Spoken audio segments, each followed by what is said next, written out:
Hi everyone, welcome to my YouTube channel. तो मैंने कुछ महीने पहले एक वीडियो बनाई थी जिस पे मैंने लार्ज कैप को डिस्कस किया था और बताया था कि ये राइट टाइम है ये सब कंपनी पे बाय करने के लिए। अगर हम लोग ये लार्ज कैप में सबसे पहले बैंक HDFC बैंक को देखें तो ये मैंने अराउंड ये लेवल पर डिस्कस किया था। अब यहाँ पर ये चीज़ आ रही है कि यहाँ पर जो लोग बाय किए इनको क्या करनी चाहिए, यहाँ पर होल्ड करके रखनी चाहिए या इसको बेचनी चाहिए या आधा होल्ड या पार्सली प्रॉफिट हम लोग को बुक कर लेनी चाहिए। अगर आपको ये याद होगा कि मैंने उस टाइम भी आपको एक पैटर्न दिखाया था।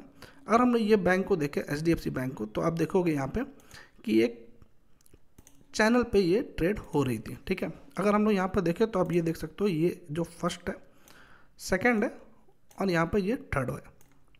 तो हमने ये बोला था कि जो फर्स्ट पैटर्न बनेगी या फर्स्ट जो लाइन बनेगी, सेकंड लाइन बनेगी, इस पे हम लोग ट्रेड नहीं करेंगे। हम लोग के पास डेटा होने चाहिए, पुरानी डेटा, जिससे हम लोग फ्यूचर का प्रिडिक्शन कर पाएँ।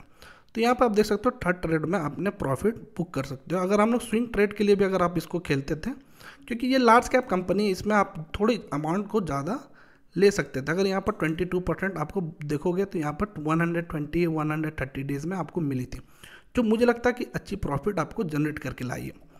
अब यहाँ पे ये क्वेश्चन आ रहा है कि यहाँ ये कंपनी को अब क्या करनी चाहिए।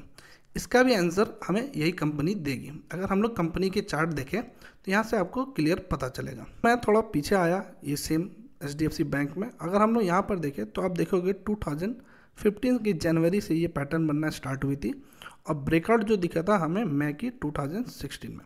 तो लगभग 1 ईयर यहाँ पर कंपनी सेम पैटर्न फॉलो की थी। अगर हम लोग लोएस्ट पॉइंट देखें यहाँ पर तो आप लोएस्ट पॉइंट देख सकते हो 490 या अराउंड 500 के हम लोग बोल सकते हैं। 500 से आप देखोगे यहाँ पे 655 की। अगर हम लोग ऐसे देखें प्रॉफिट कितनी बन रही तो यहाँ पर आपको क्लियर दिखेगा। तो यहाँ पर आप देख सकते हो 31% की प्रॉफिट थी। अगर आप यहाँ पर भी होल्ड करते हो उसके बाद अगर हम लोग देखें तो यहाँ पर आप देखोगे जो टॉप बनी थी यहाँ पर अराउंड 1000 रुपीज़ की। डैट मीन्स आप यहाँ से 100% गेन आप आराम से ले सकते थे।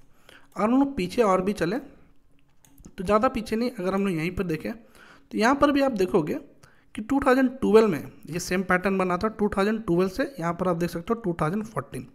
अगर हम लोग इसकी लोवेस्ट पॉइंट लें तो अराउंड 300 रुपीज़ की दिख रही थी और यहाँ पर आप देख सकते हो यहाँ पर 550 की टॉप मारी थी। अगर आप बोलोगे ये टॉप हमें कैसे पता चलेगा, तो ये आपको क्लियर यहाँ पर, अगर ये पहला वाले में आपको नहीं पता चल रहा तो आप दूसरे वाले में बेच सकते थे। ऐसे ही आप देखते रहोगे तो आपको बहुत सारी आपको इस तरह की पैटर्न मिलेगी। अगर हम लोग फिर से यहाँ पर थोड़ा पीछे और आए तो अब ये वाले जो पैटर्न देख रहे हो यहाँ पे, तो आप देखोगे 2007 से यहाँ पर आप देख सकते हो जो ब्रेकआउट हुई है 2010 के अराउंड हुई है। अब वो भी अच्छी सी ब्रेकआउट नहीं हुई है, लेकिन फिर भी हम लोग लोएस्ट पॉइंट देखें तो 84 रुपीज़ की थी और यहाँ पर अगर हाईएस्ट पॉइंट देखें तो 250 रुपीज़ की थी। डैट मीन्स यहाँ से ये चीज़ समझ में आ रहा है हमें कंपनी के पैटर्न से कि जब भी कंपनी लोएस्ट जाती है या 2-3 साल एक ही पोजीशन में रहती है या एक ही रेंज में रहती है, उसके बाद जब ब्रेकआउट होता है तो कंपनी की लगभग 100% गेन की चांसेस बढ़ जाती है। अब ये पैटर्न ऐसे ही फॉलो होगा, इस बार भी 100% होगा कि नहीं ये कहना बहुत मुश्किल है, लेकिन हाँ यहाँ पर कोई चीज़ 100% की श्योरिटी नहीं है। लेकिन हम लोग ऐसा जो पिछले पैटर्न फॉलो हुआ उसी को हम लोग रेंज में रखेंगे। और इस बार भी हम लोग अगर देखें यहाँ पे तो अगर हम लोग देखें यहाँ पर 1300 या 1400 की लेवल थी और 100% के लिए वेट करें तो 2800 जो कि हमें 100% गेन देगी। और मुझे लगता है आराम से ये 1 से 1.5 साल के अंदर आ जाएगी। अब इसके पीछे रीज़न क्या क्यों आ जाएगी, क्यों अगर आप यहाँ पर देखोगे तो कंपनी में यहाँ ऐसा कुछ इशू है ही नहीं। अब अगर आप यहाँ पर देख रहे हो 2016 से ये कंपनी चलना स्टार्ट हुई थी और 2021 तक अगर हम लोग देखें तो यहाँ से आप देख सकते हो कि 500-600 के लेवल से यहाँ पर टॉप लगी थी 1700 की। डैट मीन्स आप देख रहे हो कंटिन्यू 4 साल 5 साल तक ये कंपनी चलते रही। अब क्या हुआ यहाँ पर जो ओवर वैल्यूड हो गई थी ये सेगमेंट, अगर हम लोग बैंकिंग सेगमेंट को ही देखें तो ओवर वैल्यूड हो गई थी। अब क्या हुआ, वो जो ओवर वैल्यूड हुई वो टाइम करेक्शन हुआ 2-3 साल 4 साल, उसके बाद से अब यहाँ पर जेन्युइन रेट पे आई है, जहाँ से मुझे लगता है कि अब ये कंपनी स्टार्ट कर सकती है मूव होना। अगर हम लोग कंपनी के क्वार्टर रिजल्ट देखें तो यहाँ पर आप देखोगे 2022 का ही डेटा अगर क्वार्टर में देखें तो यहाँ पर 13,000 करोड़ से 26,000 करोड़ की हो गई है, मतलब 25,000 करोड़ की हो गई है। डैट मीन्स इतनी लार्ज कैप कंपनी अपनी नेट प्रॉफिट, अगर मैं यहाँ पर नेट प्रॉफिट पे देखें तो 10,000 करोड़ से 19,000 करोड़ की हो गई है। डैट मीन्स आप समझो इतनी लार्ज कैप कंपनी अपनी नेट प्रॉफिट को डबल कर ले रही है 3 ईयर में, तो स्टॉक प्राइस क्यों नहीं डबल होगी। अगर हम लोग और भी नीचे आए यहाँ ईयरली वाइज देखें, अगर हम लोग यहाँ पर देखें 2021 से, यहाँ पर आप देख सकते हो जनवरी फरवरी की 2021 से कंसिडर करें तो 2021 से यहाँ पर 31,000 या 32,000 करोड़ ही पकड़ो इसको। यहाँ से आप देख सकते हो 73,000 करोड़ की लगभग कंपनी हो गई है। डैट मीन्स आप यहाँ पर समझो कि 4 ईयर में यहाँ पर कंपनी दुगुना से भी ज़्यादा का नेट प्रॉफिट दे रही है, और सो भी इतनी लार्ज कैप कंपनी।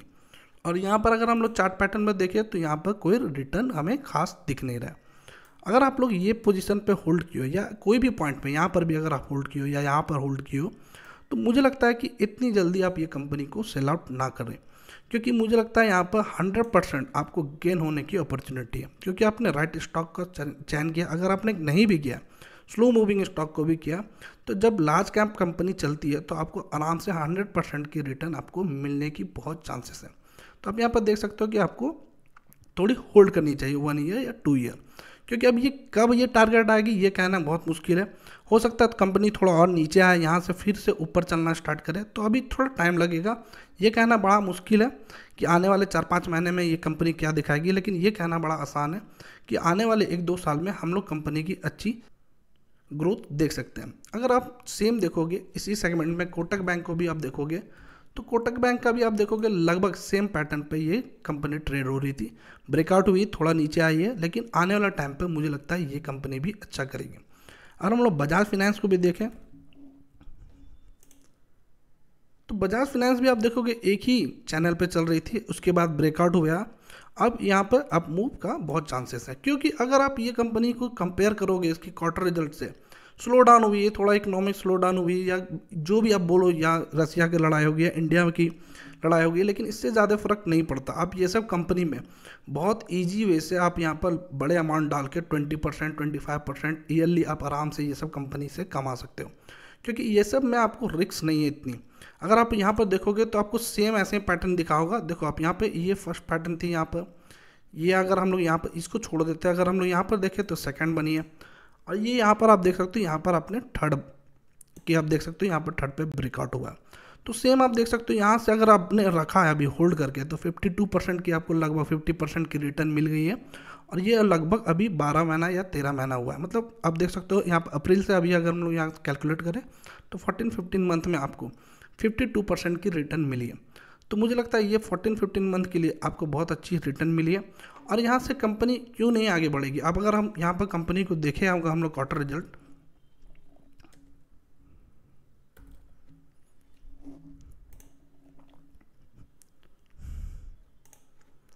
तो अगर हम यहाँ पर कंपनी को देखें तो ये भी कंपनी सेम ही बजाज फाइनेंस अगर हम लोग देखें तो ये सेम ही HDFC बैंक जैसा ही एक ही पैटर्न में चल रही थी। तो यहाँ पर आप देख सकते हो 2500 करोड़ से यहाँ पर लगभग 5000 करोड़ की यहाँ पर नेट प्रॉफिट कंपनी दिखा रही है।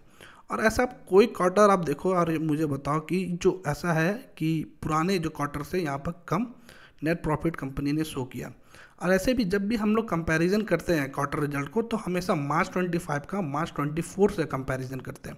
लेकिन फिर भी मैं आपको बोल रहा हूँ मार्च 25 का दिसंबर 24 से भी आप कंपैरिजन करोगे तो आपको ऐसा कोई क्वार्टर नहीं मिलेगा जिसपे आपको नेट प्रॉफिट दूसरे क्वार्टर से ऊपर नहीं आई हो।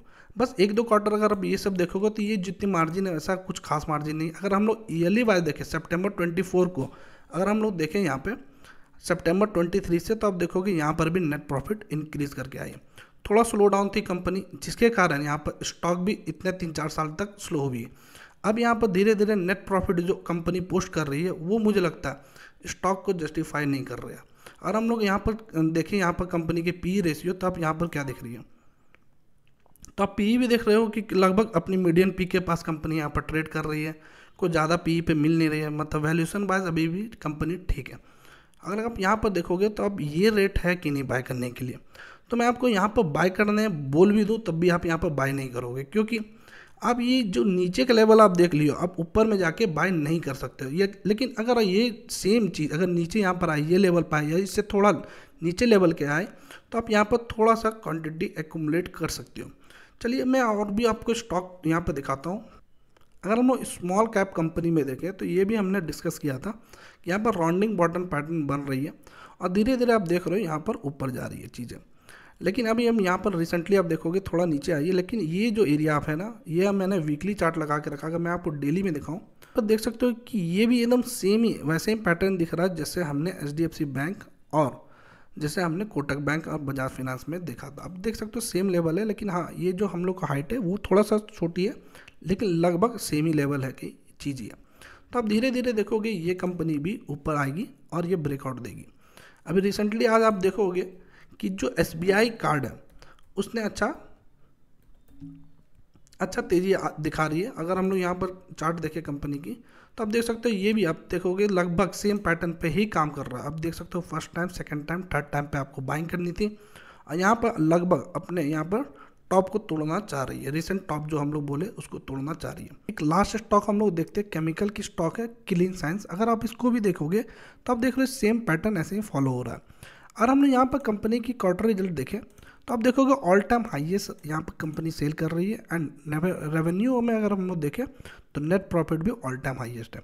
तो ये सब कंपनी बहुत सालों से, मतलब आप देख सकते हो 3-4 साल से एक ही पोजीशन में है, लेकिन यहाँ पर क्वार्टर रिजल्ट धीरे धीरे कंपनी अच्छी करते जा रही है। और मुझे लगता है ये सब कंपनी भी आने वाले टाइम पर यहाँ पर टर्न अराउंड कर सकती है। जितने भी स्टॉक मैंने यहाँ पर डिस्कस किए हैं आप सबको गो थ्रू करें अच्छे से और कंपनी को जरूर पढ़ें, तभी आप इस सब कंपनी पे इन्वेस्ट करें। अगर कोई कंपनी डाउनफॉल पे आती है तो सबसे पहले आप आइडेंटिफाई करें क्या रीज़न है कंपनी के डाउनफॉल में। जैसे अभी आप देखोगे आईटी, यहाँ पर आप देख सकते हो आईटी सेगमेंट जो पूरी डाउनफॉल में, क्योंकि टैरिफ लगने के कारण ये पूरा आईटी सेगमेंट डाउनफॉल पे आ रही है। तो ये सब अपॉर्चुनिटी, क्योंकि ये आने वाले टाइम पे ये सब चीज़ फिर से यहाँ पर टर्न अराउंड कर सकती है। सबसे पहले हमें आइडेंटिफाई करनी है क्या रीज़न है और इसको देखना है क्या ये रीज़न आने वाले टाइम पर सॉल्व हो सकती है कि नहीं। अगर ये सॉल्व हो सकती है तो डेफिनेटली आप ये सब बड़ी कंपनी पे बड़ा इन्वेस्टमेंट करके आप यहाँ पर अच्छी प्रॉफिट बना सकते हैं। चलिए वीडियो को क्लोज करते हैं। Thank you for watching this video.